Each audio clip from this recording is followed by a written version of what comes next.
14주 강의 두 번째 강의를 시작하도록 하겠는데요.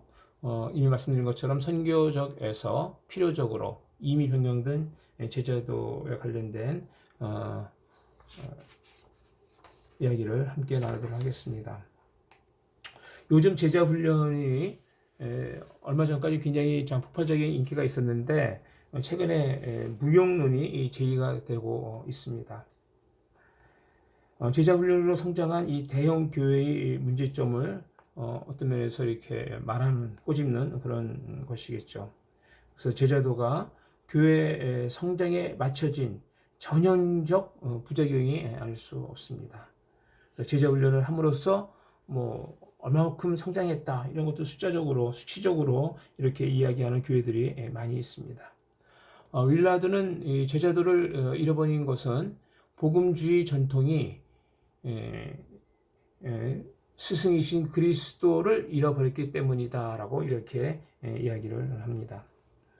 제자도의 본질이 제시하는 방향을 상실하면 그 결과의 향방은 알 수 없는 것이죠. 또 호트는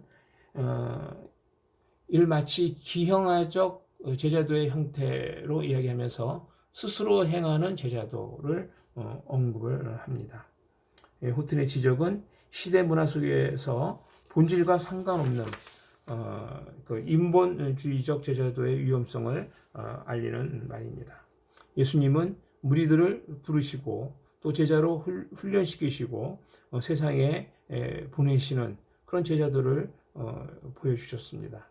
그래서 윌킨스는 제자도는 모든 족속을 제자로 삼는 예수의 선교 대명령을 따름이 있다라고 이렇게 이야기도 합니다.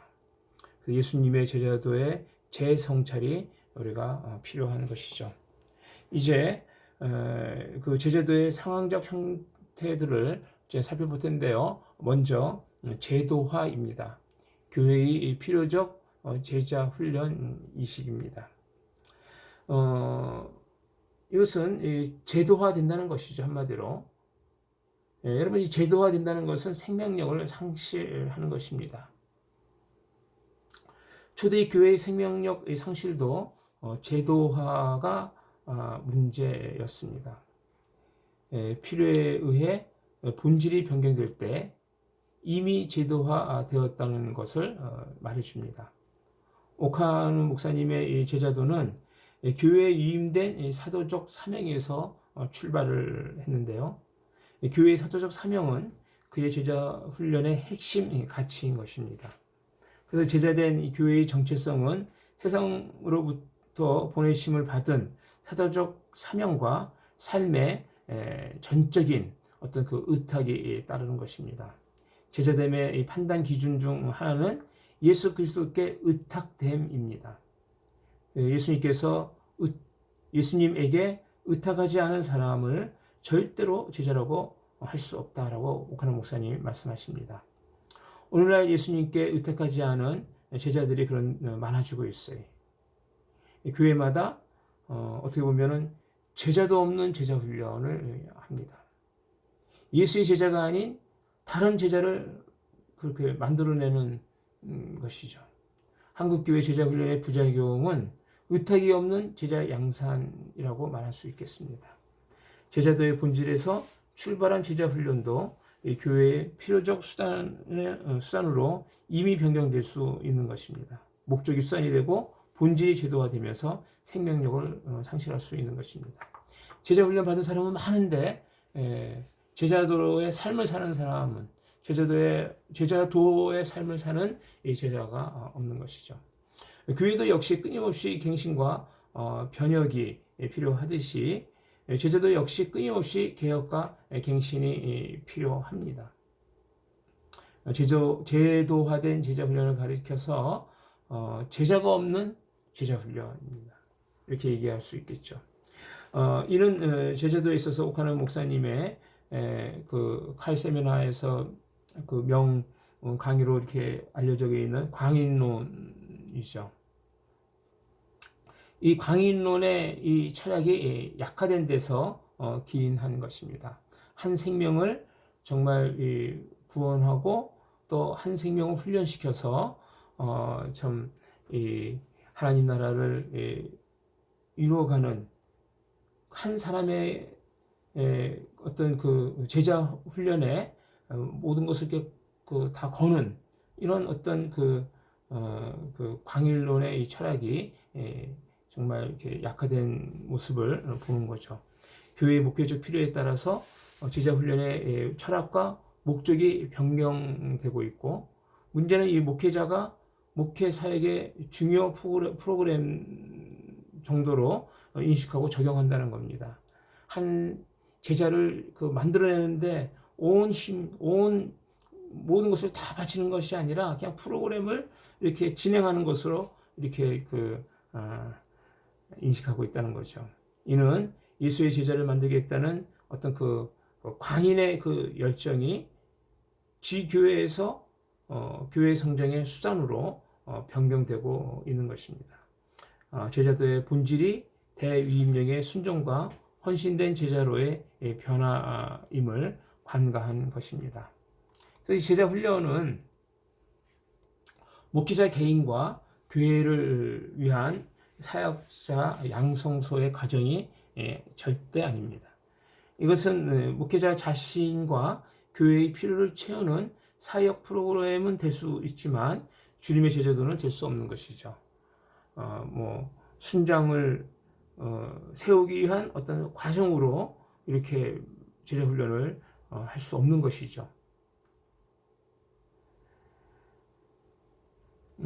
교회의 필요를 채우는 제자 훈련은 있지만 선교적 제자도는 실종된 그런 모습을 오늘날 볼 수 있겠습니다.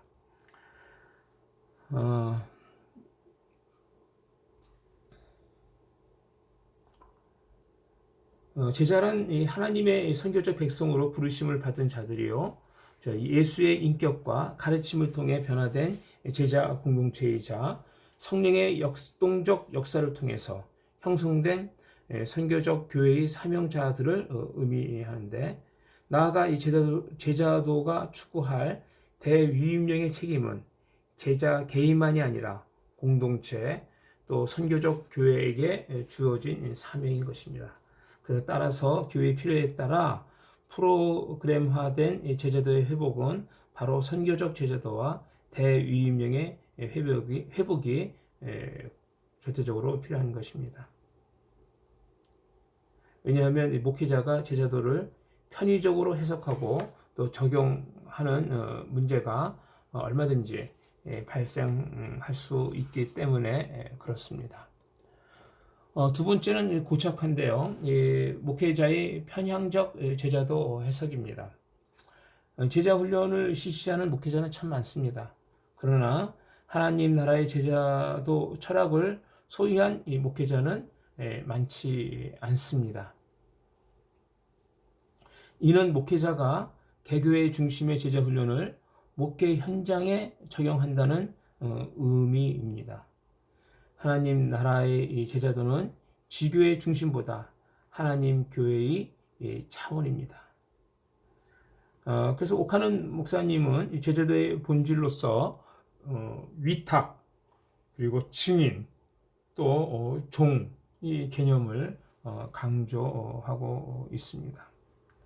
각각의 단어가 의미하는 바가 하나님 나라와 사도적 사명과 깊이 연결되어 있습니다. 제자도의 본질 추구는 제자 훈련을 정상 궤도로 이끄는 나침판과 같은데, 그러나 오늘날 제자 훈련은 그 본질 궤도로부터 벗어나 있다라고 이렇게 볼 수 있겠습니다. 이러한 현상을 가리켜 교회의 목회 철학이 부재한 제자 훈련은 제도화된 제자 훈련 내지는 본질 없는 화상에 불과하다라고 이렇게 지적할 수 있겠죠. 이는 제자 훈련이 어떤 면에서 개교회의 필요에 따라서 편의적으로 적용되는 문제점을 지적해 주고 있는 것입니다. 문제는 목회자들이 제자도를 자의적 또는 편의적으로 해석하는 데 있는데, 확고한 제자도 철학도 없이 제자 훈련하는 목회자들이 있다는 것이죠. 의도적으로 제자도 철학을 무시한 채 또 교회의 필요에 따라서 변형시킬 수도 있고요. 이렇듯 목회자가 제자 훈련을 다양한 필요에 따라 편의적으로 적용하고 있다는 데 문제가 있는 것입니다.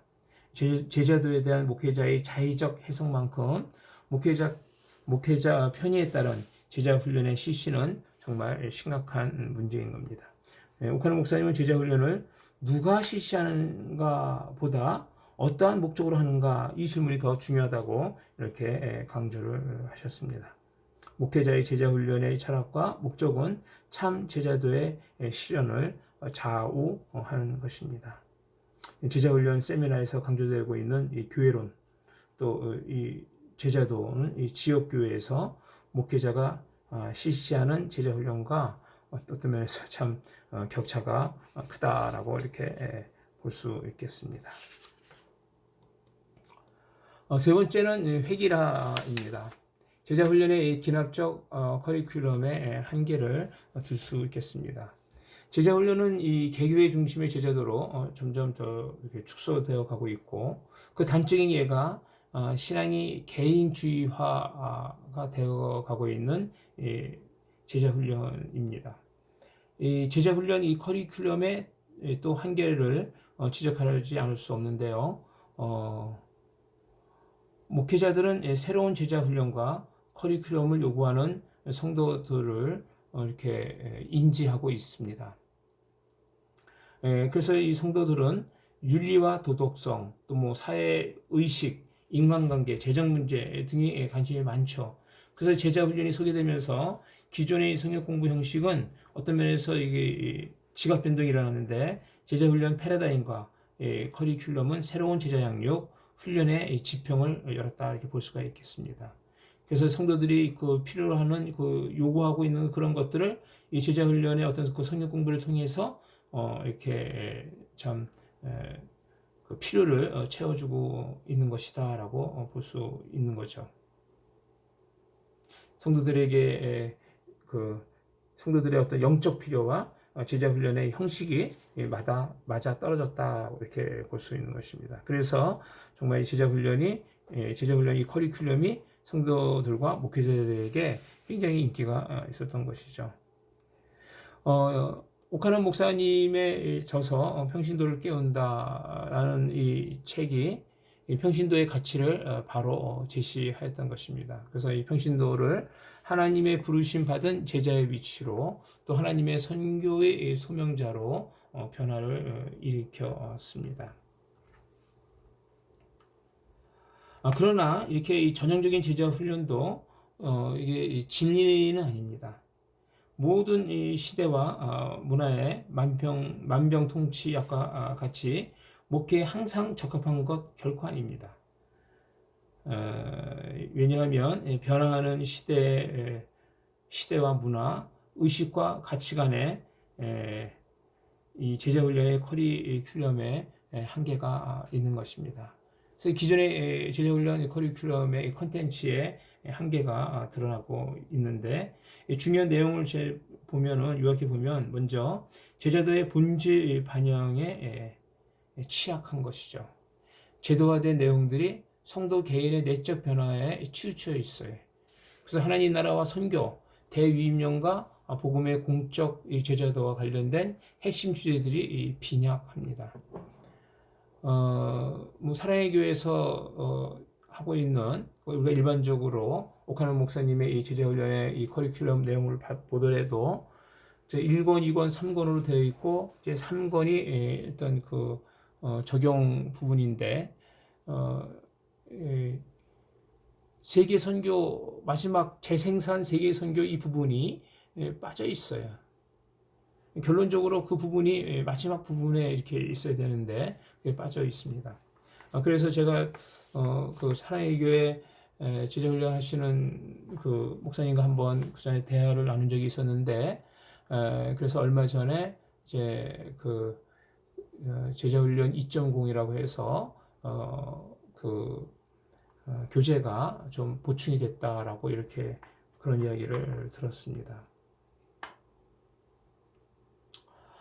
아무튼 이 선교적 사명으로 이 기존의 이 제자훈련 커리큘럼의 통합이 부족하고, 현 이 커리큘럼은 목회 철학과 제자도를 강조하지만 이 선교 사명을 실천하는데 선교 사명을 강조하는데 그 콘텐츠의 한계가 분명히 있다는 것입니다.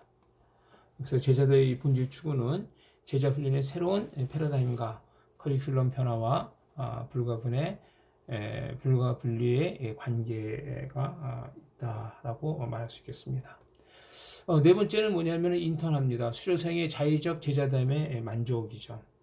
예수님의 제자 훈련의 목적은 재생산에 있습니다. 마태는 재생산하는 제자들을 제자 삼기로 설명을 이렇게 하고 있죠. 이는 현대 교회의 제자 훈련의 목적과 어떻게 보면 거리가 큽니다. 제자 훈련을 마치고 또 다른 사람을 제자 삼는 일을 안 해요. 그냥 그것으로 끝납니다. 제자 훈련 그 과정을 수료하는 것으로 모든 것이 다 종결이 되고 있는 것이죠. 예수님의 제자 훈련 목적과 아주 형폭한 거리가 있는 것이죠. 제자 훈련의 목표에 관한 설문이 있는데 목회자들은 또 다른 제자를 키우는 것으로 이렇게 이해를 하고 있습니다. 43.7%가 그렇게 이해를 하고 있어요. 제자 훈련의 목표로서 목회자들은 재생산을 잘 인식하고 있다고 볼 수가 있습니다. 제자도의 실현은 제자 훈련의 과정을 통해서 분명해집니다. 오카노 목사님의 이 제자도의 목표도 교회의 사도성 실천 여부에 있는 것입니다. 세상으로 보냄받은 소명 공동체 형성이 교회의 본질이라는 것이죠. 그래서 잠자는 평신도를 깨우는 것이 목회 본질이요 목회자의 사명임을 강조하고 있습니다.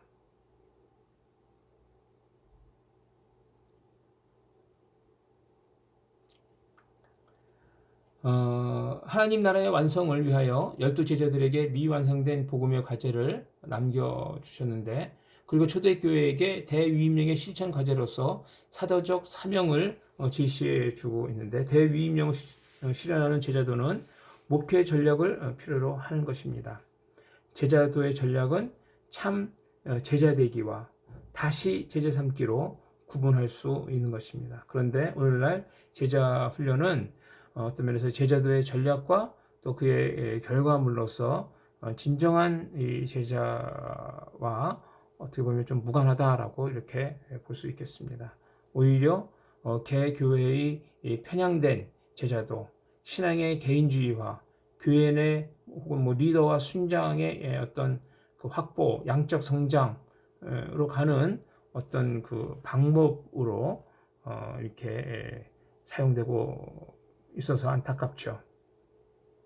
하나님 나라와 복음을 위하여 세상으로 보냄받고 제자 삼는 참 제자들을 좀 찾아보기 어렵지 않나 생각을 합니다.